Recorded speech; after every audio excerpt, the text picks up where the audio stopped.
We are making stickers today with this cute little set that we found at Dollar Tree. What?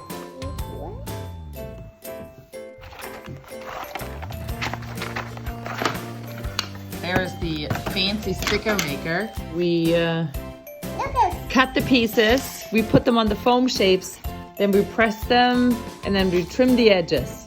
The foam shapes. These are the stickers. These are the sticky parts, and these are the stickers. Very nice. A sticker foam piece. Look, I made a dress. Mom, look, I made a dress. Okay. Oh! And then you can trim off the rest. And push it down hard. Open it up. And there's your sticker. Yeah, perfect. And now you can cut the sides off to make it round. Nice sticker. Nice work.